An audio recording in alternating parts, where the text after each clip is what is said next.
Assalamualaikum warahmatullahi wabarakatuh. Perkenalkan, nama saya Amin Solat dengan NIM 21073003 dengan mata kuliah Manajemen Industri. Dosen pengampu Bu Milana ST MSc PhD. Baiklah, di sini saya akan menjelaskan tentang project scheduling, yang mana proyek ini merupakan proyek akhir kedua dari manajemen industri. Baiklah, tanpa berlama-lama, di sini saya akan membacakan sebuah teks project schedule-nya, yaitu sebuah proyek terdiri dari beberapa aktivitas seperti tercantum di bawah ini. Yang pertama, activity A, preceding activity-nya non, dan durasi atau waktu harinya yaitu 10 hari. Dan yang B, non juga, durasinya 8 hari, C non juga, durasinya 12 hari. Dan untuk activity yang D, preceding activity-nya harus menyelesaikan activity A dan B. Dan di sini memerlukan waktu yaitu sekitar 25 hari. Dan untuk yang E, activity E, yaitu harus preceding activity-nya harus menyelesaikan activity C sama D. Jadi sebelum aktivitas C sama D ini selesai, maka activity E tidak bisa dilakukan dengan durasi waktu yaitu 7 hari. Dan F harus preceding activity-nya yaitu E dengan durasi waktu 48 hari. Dan G preceding activity-nya yaitu E dengan durasi hari 58 hari. H preceding activity-nya yaitu F, duration harinya yaitu 30 hari. Dan yang activity E, preceding activity-nya yaitu activity F dengan durasi harinya yaitu 23 hari. Dan yang J, untuk activity Z, preceding activity-nya yaitu activity H, I, dan G dengan durasi waktu menghabiskan 45 hari. Baik, untuk task project schedule-nya yang pertama ialah gambarkan rangkaian aktivitas data secara lengkap ke dalam diagram PERT atau GPM dan precedence diagram. Yang kedua, berapa lama waktu yang dibutuhkan untuk menyelesaikan proyek tersebut. Tentukan lintasan kritis dari proyek tersebut menggunakan diagram PERT atau GPM dan precedence diagram. Yang keempat, analisa hasil yang saudara peroleh. Apa artinya lintasan kritis bagi proyek tersebut? Jelaskan apa manfaat diketahuinya jalur kritis. Baiklah, untuk task project schedule yang pertama, di sini saya sudah menjawab, yaitu membuat diagram PERT atau GPM. Di sini saya sudah membuat diagram PERT atau GPM. Nah, di sini saya akan menjelaskannya, yaitu yang untuk activity A, yaitu previous activity-nya yaitu non. Di sini dimulai dari angka 1 dan waktu mulai paling cepatnya yaitu 0 dan waktu selesai paling cepatnya yaitu pada hari ke-10. Dan sama A, B, C yaitu non semuanya, maka di sini saya buatkan satu garis. Yang B juga sama, waktu mulai paling cepatnya yaitu dari hari 0 dan waktu selesai paling cepatnya yaitu di hari ke-8. Yang C juga sama, waktu mulai paling cepat yaitu 0 dan waktu selesai paling lambat yaitu 12. Karena rentan waktu ini di sini semuanya yaitu 8, jadi waktu selesai paling cepatnya yaitu sama dengan durasi yang tadi.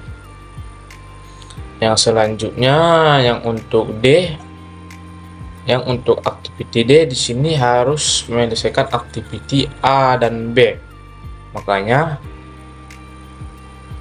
di sini saya A dan D tadi, di sini saya sudah garis-garis putus-putus tanda dengan barah.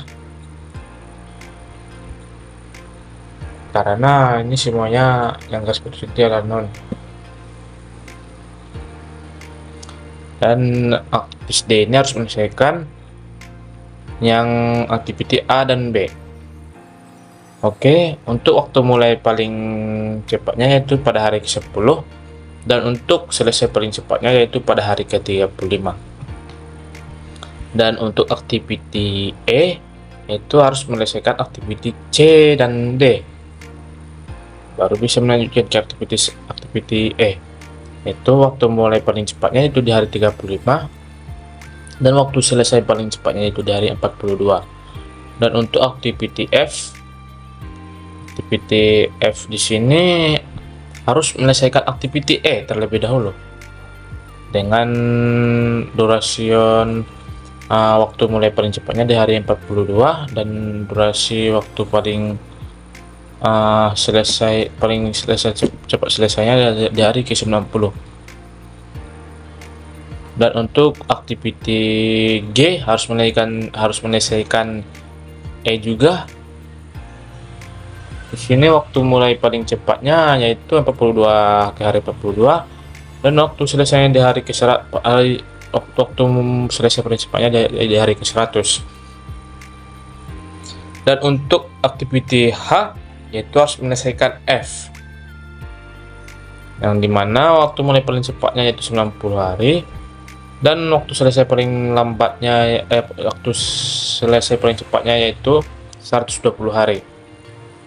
Dan untuk yang I sama harus menyelesaikan activity F dimana waktu mulai paling cepatnya dari ke-90 dan waktu selesai paling cepatnya dari ke-113. Dan untuk yang activity J harus menyelesaikan HIG, H, I, dan G. Makanya di sini saya membuat garis putih-putih warna merah. Dan di sini waktu mulai paling cepatnya yaitu 120 hari.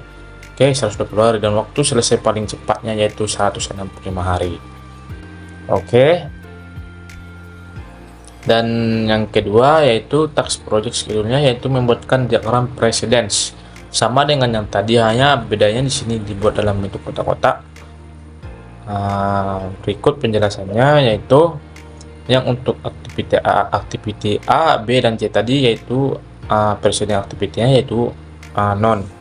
Jadi di sini kita mulai dari waktu mulai paling cepat semuanya yaitu dari 0 dan waktu selesai paling cepatnya yaitu karena berdurasinya yaitu 10, yang A, yang B juga 8, yang C juga 12. Jadi selesai paling cepatnya di sini yang A 10 hari, B 8 hari, dan C 12 hari.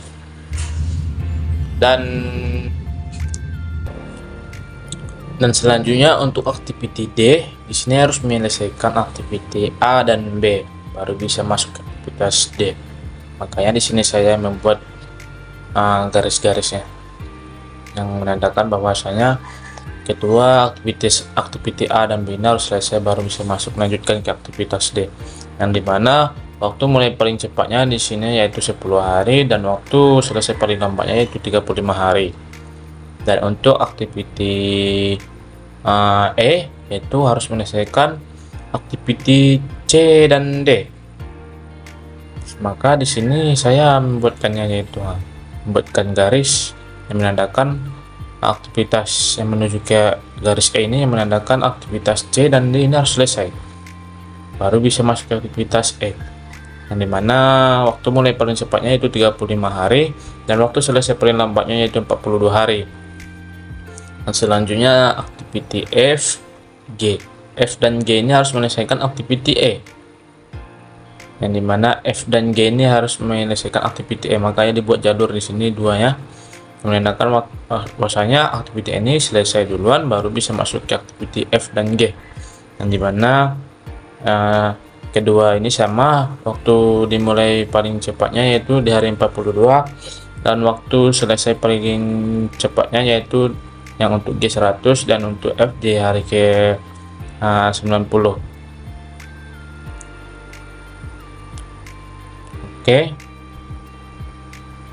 Untuk aktivitas H dan I harus menyelesaikan activity F. Di sini kita lihat H dan I. Di sini saya buat garis berputus dan harapan yang dua sama ini menandakan bahwasanya aktiviti F ini harus selesai duluan baru masuk ke aktiviti H dan I, Mana untuk activity H dimulai awal mulainya di hari ke-90 dan akhir selesai paling cepatnya yaitu di hari ke-90, dan untuk I selesai mulai paling cepatnya yaitu di hari ke-90, dan untuk selesai paling cepatnya di hari ke-113. Baiklah, untuk yang J ini presiden aktivitinya itu HIG. Makanya di sini saya buatkan 3 garis panah HIG, yang dimana waktu mulai paling cepatnya yaitu di hari ke-120, dan waktu selesai paling lambatnya yaitu di hari ke-165. Oke, lanjut ke bagian soal nomor 2, yaitu berapa lama waktu yang dibutuhkan untuk menyelesaikan proyek tersebut. Jadi setelah disimpulkan tadi dari diagram PERT GPM dan diagram precedence, jadi waktu yang dibutuhkan dari dua buah diagram yang dibuat, maka kita mendapatkan untuk waktu present proyek ini adalah selama karena di air ini 165 hari dari diagram PERT atau GPM ini, maka didapatkan adalah selama 165 hari. Sedangkan jika kita tambahkan duration day yang ada di tabel tadi, soal tadi pada soal, maka akan mendapatkan hasil 266 hari seluruh total harinya. Jadi setelah dicari itu lebih cepat 101 hari dari waktu yang sudah ditetapkan yaitu 266 hari. Jadi lebih cepat 101 hari. Baik, soal nomor 3 yaitu tentukan lintasan kritis dari proyek tersebut menggunakan diagram PERT atau GPM dan precedence diagram. Maka di sini saya sudah membuatkan lintasan kritisnya, yaitu jalur kritisnya yaitu A, D, E, F, H, J, yang dimana saya tandai dengan garis tanpa putus-putus, yaitu garis lurus, yang dimana dimulai dari garis A, D, E, F, H, J.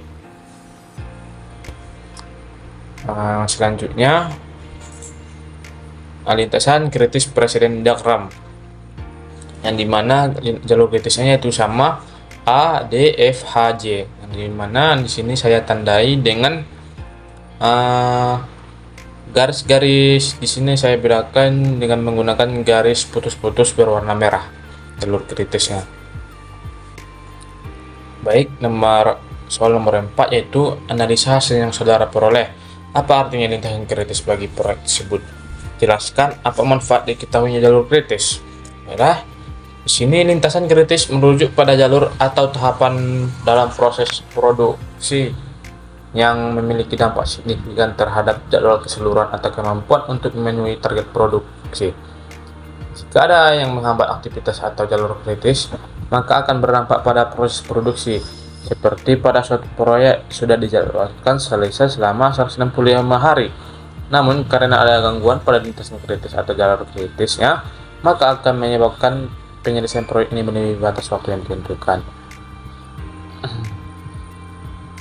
Jadi, ada yang menghambat aktivitas atau jalur kritis, maka akan berdampak pada proses produksi. Seperti pada suatu proyek sudah dijadwalkan selama adalah dalam 165 hari, namun karena gangguan pada lintasan garis dan jalur kritisnya, maka akan menyebabkan penyelesaian proyek ini melebihi batas waktu yang ditentukan. Jadi, pada pembahasan soal di atas, proses yang terjadi atau untuk jalur kritisnya A, D, E, F, H, J tidak boleh terjadi kelembatan. Jadi itulah maksud dari jalur kritisnya, tidak boleh terjadinya kelembatan. Manfaat mengetahui jalur kritis suatu proyek adalah memungkinkan mengidentifikasi tugas yang diperlukan untuk menyelesaikan proyek. Jalur kritis dalam manajemen proyek merupakan rangkaian aktivitas terpanjang yang harus diselesaikan tepat waktu guna menyelesaikan seluruh proyek.